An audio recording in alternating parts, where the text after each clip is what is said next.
So me, my mom, and my dad recently played Scream the game, and this isn't normally something that I would do on this channel, but we really like the game. However, there are some serious flaws that need to be addressed, and I fear they might not be. So let's get right into the review and see what there is to see. The game is about working together to escape or defeat Ghostface. You do this by taking turns, drawing, or trading cards to complete scenes before time runs out. Scenes are completed by getting the matching Scream cards shown on the scene cards. I hate that they use these similar words so close together on the rules, so I just call the Scream cards resource cards. You have to use the free app to play the game to have the interactive elements of Ghostface. Only one device is needed, though there can be up to 8 players, though you only need 3 as a minimum to play. You may be able to make it work with 2 people using some workarounds, but you might not want to after hearing some of the negative things about the game. There is a knife marker to indicate whose turn it is. The person who last used a knife in real life is supposed to be the person who starts with the knife marker. Kind of cheesy, but it also kind of makes sense as well. Even while moving fast and/or having a small group, passing the knife is supposed to be a necessary part of the game. I think it's supposed to help build the tension and use up that little bit of extra time while literally passing the turn to another player, since the game is played in real time despite it also being turn-based as well. The clock is always ticking until a few exceptions noted later. When it is your turn, you can only do one action, not one of each, which there are 3. So if you drew or traded a card to get the right collection of cards to complete your scene, you have to wait till your next turn to actually complete the scene, because that is considered an action. And just to clarify, the 3 actions are complete a scene, draw a card, or trade a card. When you complete a scene, you discard all the cards that were needed to complete the scene, often leaving you with little or nothing. It doesn't say explicitly whether or not you are supposed to draw new cards, it only says discard the ones matching your scene. So our assumption was that you don't get to draw new cards and just have to continue. This can be particularly annoying because while trading, you have to have a card to trade with. You cannot just give or be given a card. Once you complete a scene, you need to draw another new scene card until there are no more in the deck. If there are no more scene cards in the deck, continue playing without a scene and help the other players complete theirs as you would normally. You and your group win the game when all scenes are completed. If you complete all the scenes in the deck, press the button in the app. The game is over and all players win. Bravo! You made it to the end credits, but I'll see you in the sequel.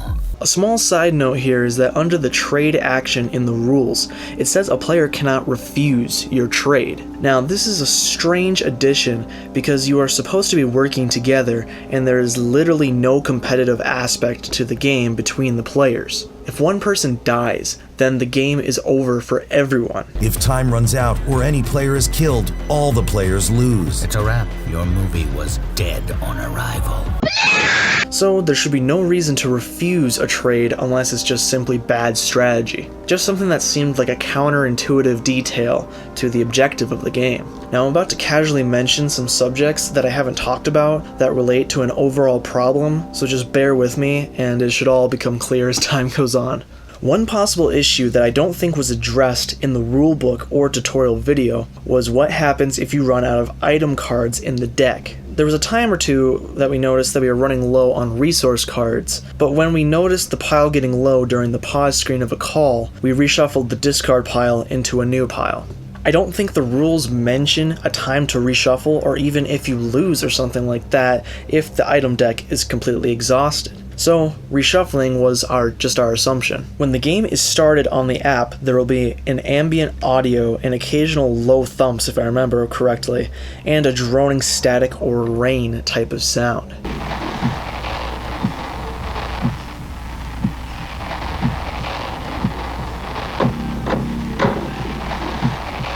Ghostface will periodically call you and cause an event to happen.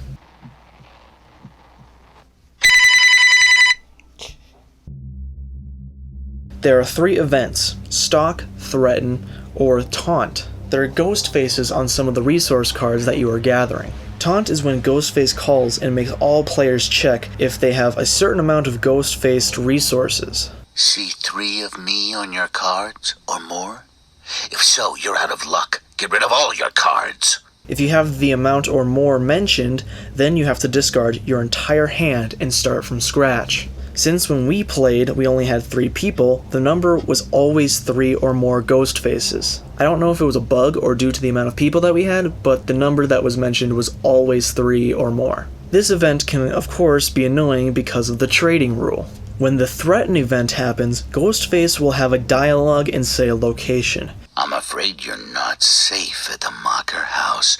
I'm gonna throw a party you won't forget. There's a board in the middle of the play area with these locations shown. You are supposed to put the included Ghostface figure on the location stated for people to be reminded or something like that. Either way, it's a cool little figure.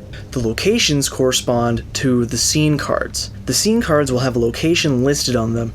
If you have a scene card that is the same location that Ghostface says, you are considered in that location, and you are also in danger. This event kinda sucks because after the location is stated, the game is continued for a short time. At least it was short in our experience. Then, when he calls back, he says a random item. If you have 1 or more in your hand, you discard a single one of those cards. If you don't have any of those cards, however, you again lose your entire hand. Hey, movie fans. Everyone at the Mocker House, show me a DVD, and I won't show you the final cut. So you can probably see how you may run out of resource cards. This is also pretty annoying since you don't even know what you're going to need. I guess the only strategy is to get at least 1 of everything in your hand. He will not ask for more than 1 item in this event. Stock is one of the worst events for playability in our experience. Ghostface will call 1 player, so the app will show a player on the device before answering the call. This player will have to collect a number of the same item before Ghostface calls back.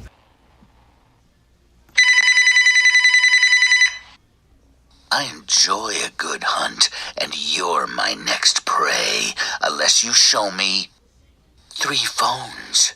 All players have to try to help that player get the amount of items before Ghostface calls back again. If the player gets the items, they discard them when Ghostface calls again.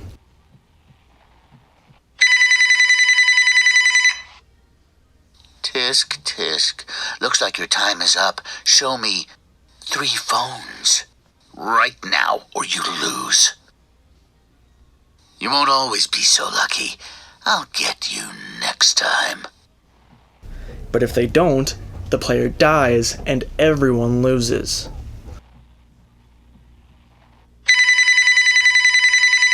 Time's up.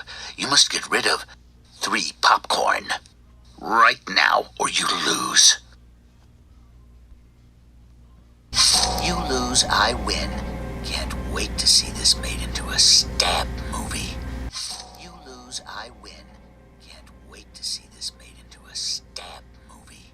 That was significantly quieter than any other line. I don't know why it was so much more quiet. So, players are supposed to stop playing while there is a call happening, and there are pause screens with a replay option to replay the audio and a text version of the event after the call ends to make sure that all the players understand what's happening and what needs to happen next.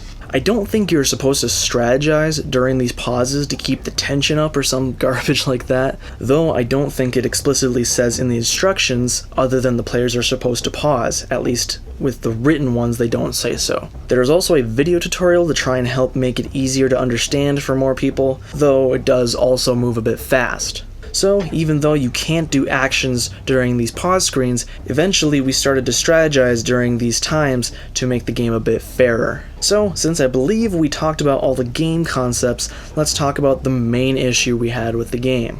We were a group of 3. Again, that is the minimum amount of players to play. The game was labeled as fast-paced, but the speed combined with the way that the game was initially set up was just crazy. Our first few playthroughs left us dumbfounded on how to win when the calls are so frequent, especially for the stock events. If we didn't have any of the items needed to beat the stock event to start with, we died every time. Even just drawing on each of our turns, sifting through the resource pile to get the items to trade it to the other player, it was just simply too fast, to the point where it even seemed unbalanced or unplayable. Additionally, the game has you start with 3 resource cards and your scene card not visible until you start the game on the app. Now, game logically, this all makes sense. But for the speed problem, it just seemed too fast, at least in our small group. I don't know for sure, but I would expect the calls to be spaced out more if you have more players. But again, I can't confirm that.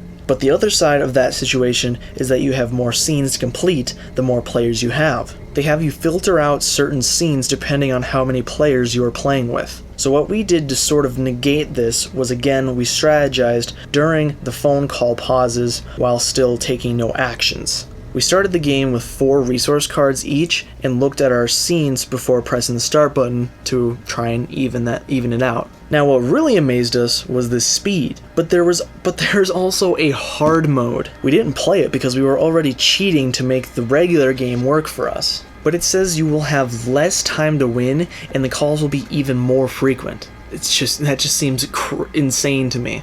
Which also reminds me, we didn't run into the time limit on any of our runs playing through the game. We either died or won once out of our 2 times cheating. So I don't know if we won because we were actually getting a hang of the game, or if it was purely because of our pre-game cheats and our paused strategizing. But we did manage to win 1 game once. But again, we never ran into the time limit. I can imagine this may be more of an issue with a group of 8 though. Also, as a side note, it's kind of hard to follow the rules initially because of reading Scream and Scene close together and semi-frequently in the rulebook. It's very jarring, especially for being overwhelmed when you're on your first read-through. So let's talk about the app. The app has a few quality of life issues and other bugs that can hinder the experience for most players. One thing that I would like to see added is a speed modifier, so that the developers don't have to manually balance the game themselves, and families and friends can balance the game fairly to their liking and needs, possibly making it easier or even maybe a bit harder, but maybe not as hard as hard mode.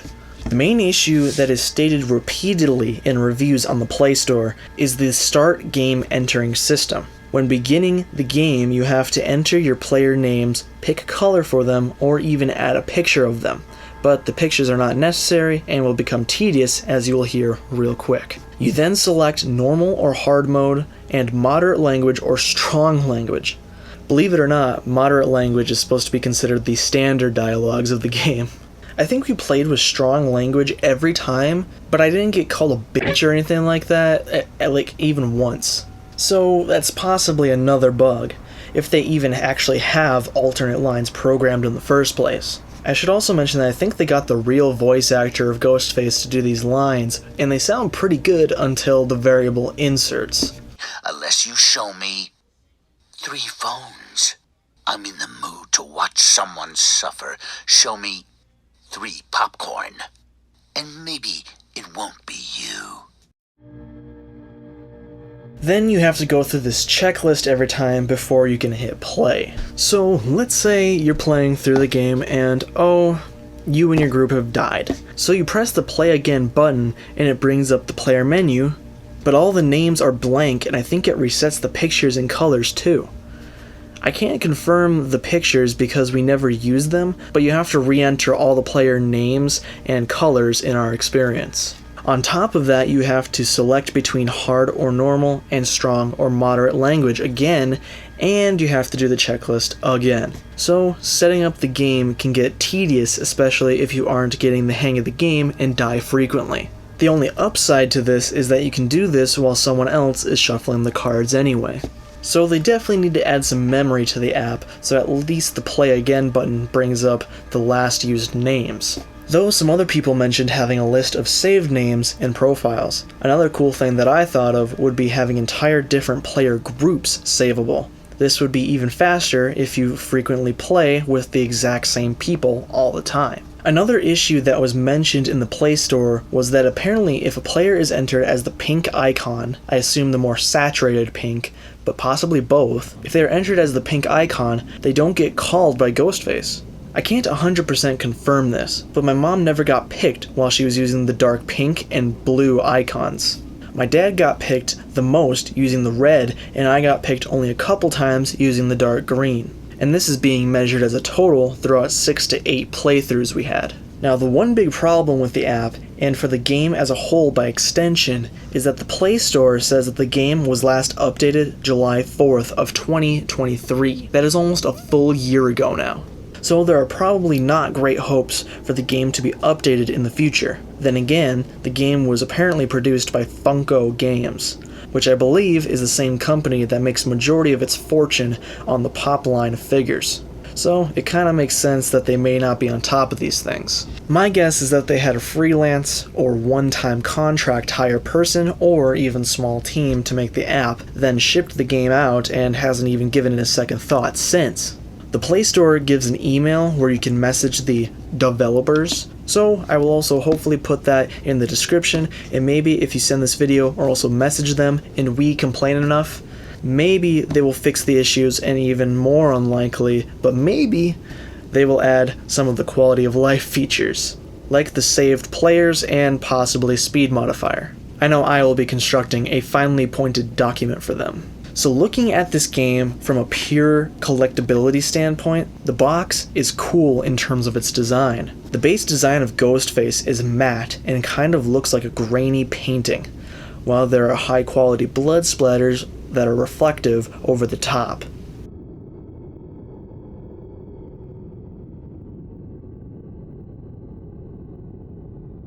The only thing that may detract from this is the round spot tapes on the sides and back of the box to keep the game shut in shipping and in stores. I would assume these are added from the factory, but it is also possible that Walmart added these, which is also where we purchased the game. It comes with a small Ghostface figurine, which is cool in its own right. It's decently detailed and painted for its size, though to me the eyes of the mask seem possibly a bit shorter and slumped compared to the real masks. This may vary from unit to unit of the game though. It also has the knife if you wanted to use both of these as decorations when the game is not in use. So even from a purely shelf life display point of view, the $20 paid could be a worthwhile investment depending on the person. And for the people who care, the box packing is mostly tight and mostly unambiguous of where things go. It is pretty self-explanatory where things go as long as you don't remove the insert dividers. And the Ghostface figurine, which has a partially delicate appendage being the arm and knife, comes in this plastic mold, so hopefully it won't turn out like the Musketeers from Risk. You just have to be careful while removing. My unit seems like the knife can get caught if you try and pull it straight out, so rotating the model helps with that and the overall removal. But that may be obvious to other people who have more experience with this style of packaging. I do not. So, if you found this video informative or entertaining, please leave a like. This is the first time I've made a board game review, so let me know how I can improve and if you want to see more in the comments. This channel is normally a music channel, so I normally cover guitar and drum related things. But we also do a variety of content like 3D printing, 3D CAD design, and even the occasional Lego building and reviewing. So if all of that sounds good, please consider subscribing. That's all I have to say for now, so I'm gonna say, bye-bye.